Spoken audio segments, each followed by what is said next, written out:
पूर्वी यूरोप के बाद अब मिडिल ईस्ट में भी तनाव बढ़ता जा रहा है। एक बार फिर इजराइल और इस्लामिक देशों के बीच तकरार बढ़ गई है। इजराइल की नई सरकार के रक्षा मंत्री के एक दौरे के बाद तनाव बढ़ा हुआ है। तमाम इस्लामिक देश गोलबंद हो रहे हैं। इजराइल ने तल अवीव में हमास के खतरे की आशंका भी जताई है। इस बीच इजराइल के जानी दुश्मन ईरान ने ड्रोन एयरक्राफ्ट कैरियर बनाने का दावा भी कर दिया है। ऐसे में अरब से महाविध्वंस की आशंका और बढ़ गई है। क्या अब मिडिल ईस्ट में भी युद्ध का नया मोर्चा खुलने वाला है? क्या अरब में वहां तबाही आने वाली है? क्या दशकों की लकीर फिर से खूनी होने जा रही है? या इजराइल और मुस्लिम मुल्कों के बीच टकराव से विश्व युद्ध की शुरुआत होने वाली है?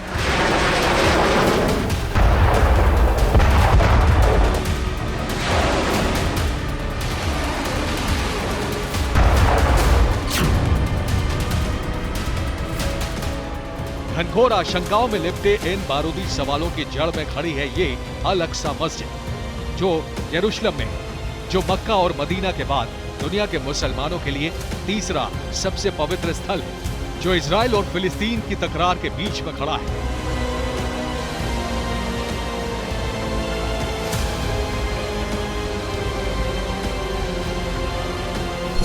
इसी अल अक्सा मस्जिद में इजराइल के कट्टर दक्षिणपंथी सुरक्षा मंत्री ने एंट्री की तो इस्लामिक वर्ल्ड में भूचाल आ गया।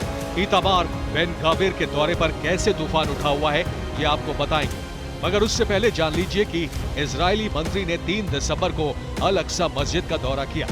वो करीब 15 मिनट तक रहे और फिर ट्विटर पर अपना फोटो लगाते हुए हिब्रू में लिखा, टेंपल माउंट सभी के लिए खुला है और अगर हमास सोचता है कि मुझे धमकी देकर डरा देगा तो वो ये समझ ले कि अब समय बदल गया है। इजराइल की सरकार आत्मसमर्पण नहीं करेगी।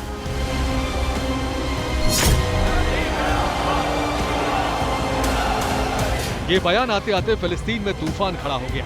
फिलिस्तीन ने इजरायली मंत्री के दौरे की सख्त निंदा की। फिलिस्तीन ने दावा किया कि ये मस्जिद को मंदिर बनाने की कोशिश की नई कड़ी है। इसके बाद एक मुस्लिम देश फिलिस्तीन के पीछे खड़े हो गए।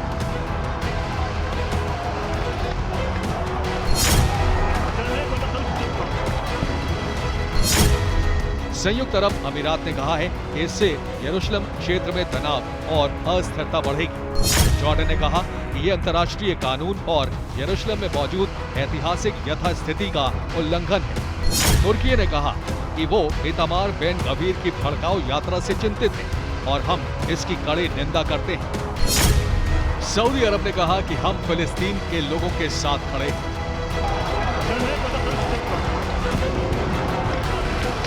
तमाम इस्लामिक देशों की एक मुश्त प्रतिक्रिया के बीच इजराइल के अखबार ने जो दावा किया है उसको लेकर हमास भी एक्टिव हो गया है। हमास फिर से अटैक कर सकता है और इसके जवाब के लिए इजराइल की फोर्स भी तैयार है और यही तैयारी विध्वंस के संकेत दे रही है।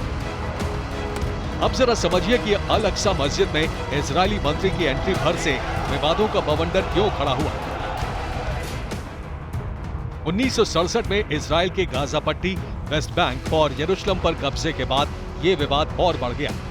बाद में जॉर्डन और इजराइल के बीच ये सहमति बनी कि अल अक्सा मस्जिद के भीतर के मामलों पर इस्लामिक ट्रस्ट वक्फ का नियंत्रण रहेगा, जबकि बाहरी सुरक्षा इजराइल संभालेगा। इसके अलावा इस बात पर भी सहमति बनी कि गैर मुस्लिमों को भी मस्जिद परिसर के अंदर आने की इजाजत होगी, लेकिन उन्हें प्रार्थना करने की अनुमति नहीं होगी।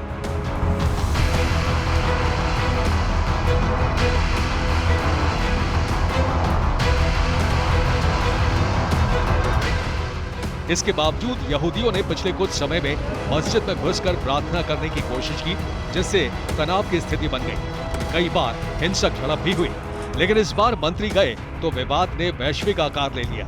और ये विवाद इसलिए बढ़ा क्योंकि बेन गाविर उस यहूदी पावर पार्टी का नेतृत्व करते हैं जो घनघोर राष्ट्रवादी है।